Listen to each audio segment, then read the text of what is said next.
Assalamualaikum warahmatullahi wabarakatuh. Apa kabar hari ini? Tetap semangat dan terus belajar. Hari ini saya akan menjawab pertanyaan tugas belajar di luar kelas hari ke-1. 1. Apa pengertian fun learning? Proses belajar yang sepenuhnya menyenangkan bagi anak. Proses belajar yang dilakukan dapat memberikan kesenangan, kenyamanan, dan kebahagiaan bagi anak. 2. Mengapa proses belajar harus fun learning? Melatih anak agar semangat belajar sejak dini. Metode pembelajaran ini memungkinkan anak lebih aktif dan mau terlibat dalam proses belajar. 3. Apa tujuan fun learning? Menemukan minat belajar secara intrinsik. Anak mau belajar karena keinginan sendiri. Proses pendidikan harus berbasis cinta dan kasih sayang, agar setiap anak dapat merasakan bahagia dalam proses belajar, sehingga anak menjadi senang belajar. 4. Apa hukum fun learning di Bimba? Di Bimba hukumnya wajib. 5.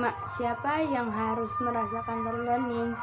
Dan sebutkan alasannya. Yang harus merasakan fun learning adalah anak. Jika anak tidak merasa senang atau merasa terpaksa, tidak akan tumbuh minat belajar anak. 6. Siapa yang harus menciptakan fun learning? Dan sebutkan alasannya. Yang menciptakan fun learning adalah motivator, karena motivator adalah orang dewasa yang harus mengerti anak. 7. Bagaimana cara menciptakan fun learning? Caranya dengan small step system. Jadi small step system itu syarat dari fun learning. 8. Bagaimana cara mengevaluasi anak apakah fun learning atau tidak? Cara mengevaluasinya itu dengan ekspresi anak ketika mengikuti Bimba atau mengikuti kelas. Ketika dia tidak fun learning, itu akan tampak dari ekspresi anak, akan merasa lebih terpaksa, akan tidak merasa menyenangkan. 9. Apa dampak yang terjadi bila proses belajar menyenangkan? Akan menumbuhkan minat belajar anak sejak dini, karena dengan menyenangkan akan tumbuhlah minat itu, karena dengan keberhasilan itu efeknya. 10. Apa dampak yang terjadi bila proses belajar tidak menyenangkan?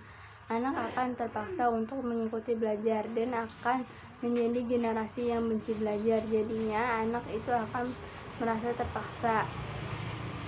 Bagian B. 1. Apa pengertian small step system? Small step system adalah proses belajar yang dilakukan secara bertahap. Motivator harus dapat memberikan kegiatan yang sesuai dengan kemauan dan kemampuan masing-masing anak. 2. Mengapa proses belajar harus dilakukan secara bertahap? Small step system, karena jika tidak dengan small step system tidak akan menyenangkan. 3. Apa tujuan small step system untuk proses belajar yang fun learning atau menyenangkan? 4. Bagaimana cara agar motivator dapat mewujudkan proses belajar yang small step system? Caranya dengan individual system. 5. Apa dampak yang terjadi bila proses belajar small step system?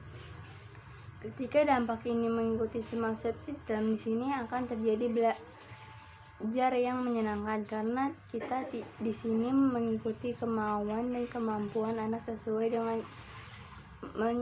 dengan menciptakan. 6. Apa dampak yang terjadi bila proses belajar tidak small step system? Jika anak tidak small step system, anak tidak menyenangkan, karena jika proses tidak akan menyenangkan, maka di sini tidak mencapai minat belajar anak. Sekian dari saya. Wassalamualaikum warahmatullahi wabarakatuh. Mohon maaf bila ada salah-salah kata.